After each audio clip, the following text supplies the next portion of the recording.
కేంద్ర మంత్రి భూపతిరాజు శ్రీనివాస్ వర్మ మాట్లాడుతున్నారు. లైవ్ లో చూద్దాం. దాదాపు 6 నెలల కాలంలో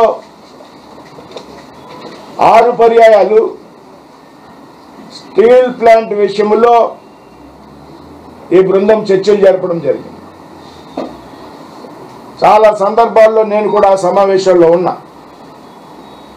ఒకరోజు రాత్రి 2 గంటల వరకు ఈ విషయం మీద నిర్మలా సీతారామన్ గారితో చంద్రబాబు నాయుడు గారు, కుమారస్వామి గారు, నేను, స్టీల్ సెక్రటరీ గారు, డిజి ఇన్వెస్ట్మెంట్ సెక్రటరీ గారు రాత్రి 2 గంటల వరకు కూర్చుని ఈ విషయం మీద చర్చలు జరపడం జరిగింది. లోతైనటువంటి అధ్యయనం చేయడం జరిగింది. ఈ విషయంలో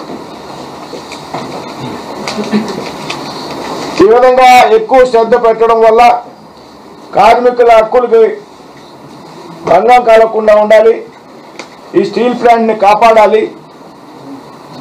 మరింత టెక్నాలజీతో ముందుకు తీసుకువెళ్ళాలి. పూర్తి సామర్థ్యం దిశగా ఈ ప్లాంట్ పనిచేసే విధంగా మనం చూడాలనేటువంటి ఆలోచనతో గతంలో ప్యాకేజీలు ఇచ్చినప్పటికీ కూడా మరి ఈసారి మరొకసారి దీనికి పెద్ద ఎత్తున నిధులు కేటాయించి దీన్ని ముందుకు తీసుకెళ్లాలనే ఆలోచన ఎన్డీఏ ప్రభుత్వం చేయడం జరిగింది.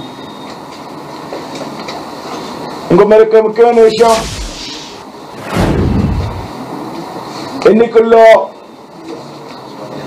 ఆంధ్రప్రదేశ్కి సంబంధించి ఎన్డీఏ కూటమి అనేక హామీలు ఇవ్వడం జరిగింది. కేవలం 6 నెలల సమయంలోనే ఆ హామీలని అమలు చేసినటువంటి ప్రభుత్వం ఎన్డీఏ ప్రభుత్వం అనేటువంటి విషయాన్ని ఇక్కడ మనం గుర్తు చేసుకోవాలి.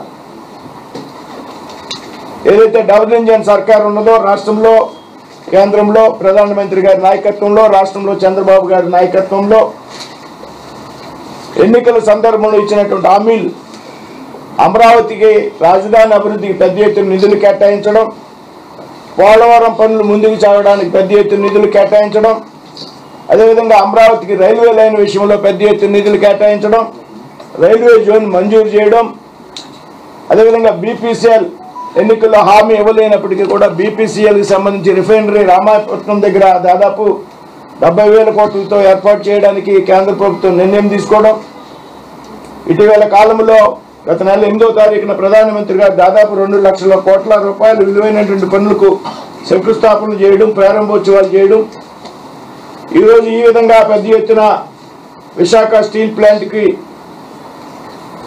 నిధులు కేటాయించడం ఏదైతే ఉన్నదో ఇది పూర్తిగా ఎన్డీఏ ప్రభుత్వం ఆధ్వర్యంలో ఆంధ్రప్రదేశ్ అభివృద్ధికి కేంద్రం కట్టుబడి ఉంది అనేటువంటి విషయంలో ఇది ఒక నిదర్శనంగా నేనైతే భావిస్తున్నాను.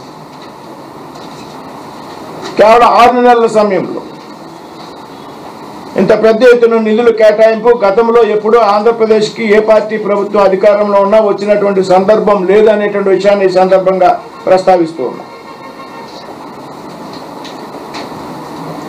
ముఖ్యంగా స్టీల్ ప్లాంట్ విషయంలో